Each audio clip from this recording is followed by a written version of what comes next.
Olá pessoal, aqui é o Professor Baroni. Mais uma vez, muito obrigado por participar aqui do nosso canal. Lembre-se de assinar, marcar o sininho e deixar o seu comentário aqui. Uma dúvida muito recorrente que a gente recebe aqui é sobre contratos típicos e atípicos, se realmente tem um melhor do que o outro. Vamos colocar em perspectiva o seguinte: primeira coisa, o contrato típico é aquele mais convencional, é aquele que pode ser revisado de 3 em 3 anos, ou seja, ele é um contrato que está mais aderente à realidade do mercado.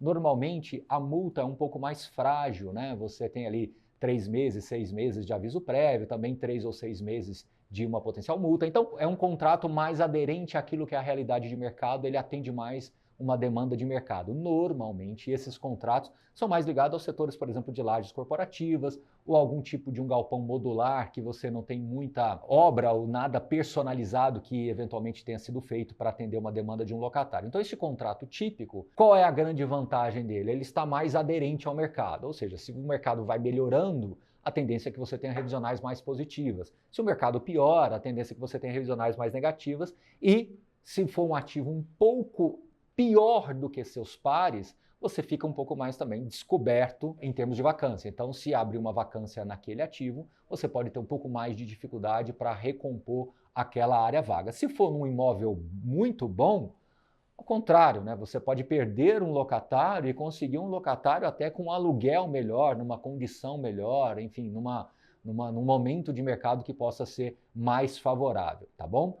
Quando a gente fala de contratos atípicos, qual é o grande ponto de atenção, né? O contrato atípico, ele é um contrato que foi definido numa determinada data. Então, como ele foi definido nesta data, vai valer muito a condição daquele momento do mercado. Então, um contrato atípico assinado num momento assim de grande pujança imobiliária, no momento do ciclo em que está tudo muito lindo e maravilhoso, ele pode ser um pouco perigoso porque o valor do metro quadrado pode estar muito deslocado da realidade ao longo daquele ciclo contratual.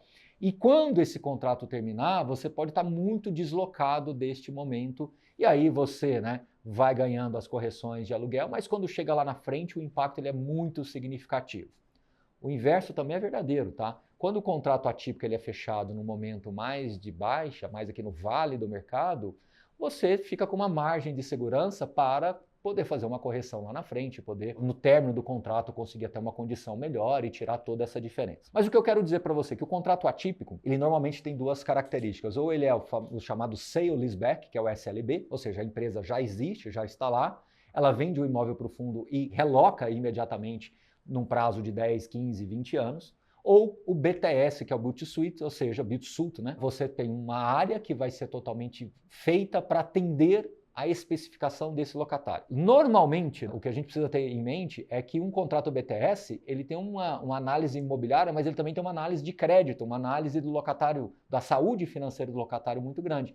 Porque se esse locatário, porventura, ao longo do período contratual, ele tiver algum problema, você pode perder aquele fluxo, né? Por outro lado, se ele resolver sair, ele tem que pagar todos os aluguéis vencidos.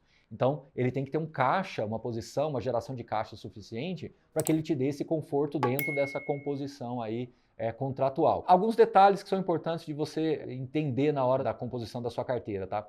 É que dificilmente você vai conseguir uma carteira 100% atípica e 100% atípica. Eu acho que a grande beleza dessa história é você conseguir mesclar os dois, tentando olhar sempre o valor do metro quadrado que está sendo pago e se ele tem algum grau assim, de coerência com a realidade. Se tiver, eu acho que isso é o mais importante, independente da modalidade contratual. Talvez você vai ter mais ou menos seguranças em algum ou outro, mas o mais importante é você saber que dentro daquela condição ele está bem acertado, né? Esse é o ponto, na minha visão, mais importante. Outro ponto que também a gente precisa entender é que alguns fundos, eu não vou ficar citando porque eu acho que não há necessidade, a gente percebe claramente que foram contratos fechados ali naquele começo da década 2010, 11, 12, e que mais no fim eles tiveram uma dificuldade maior de renovar e com condições bem diferentes de mercado. Então você ficou ganhando inflação e de repente tomou toda aquela inflação, ou uma parte dela, claro, né? Já alguns fundos que foram estruturados agora, nesse momento mais de baixa de mercado nos últimos 4, 5 anos, eles têm uma condição até mais favorável, porque você consegue inclusive vender ativos com condições muito melhores do que você comprou há 4 anos atrás. Porque o que vale realmente no imóvel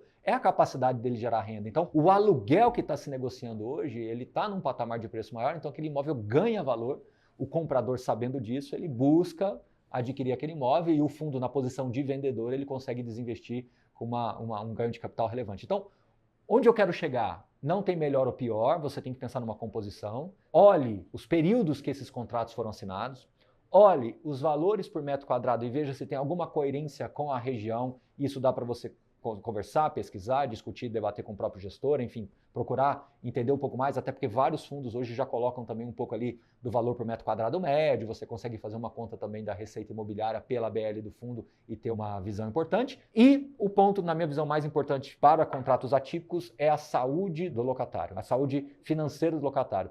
Contratos atípicos têm que ser realizados com empresas de boa qualidade, para que se evite problemas no meio do caminho de possível recuperação judicial, ou que você tem que acionar alguma fiança, alguma garantia. Então isso é muito importante também de você contextualizar na hora da tomada de decisão. É claro, tudo tem risco, tudo pode acontecer, nem sempre ocorre o que é esperado, você pode estar com uma empresa que estava muito boa há 3, 4 anos atrás, mas em função da pandemia piorou e efetivamente você teve algum problema agora. Isso também faz parte desse jogo todo e por isso a importância de você ter uma diversificação, não só dentro da sua carteira, mas uma diversificação também do próprio fundo, né? Que ele busque locatários de setores diferentes, que busca ter tipologias também diferentes e consiga entregar para o cotista essa diversificação potencial aí. Tudo bem?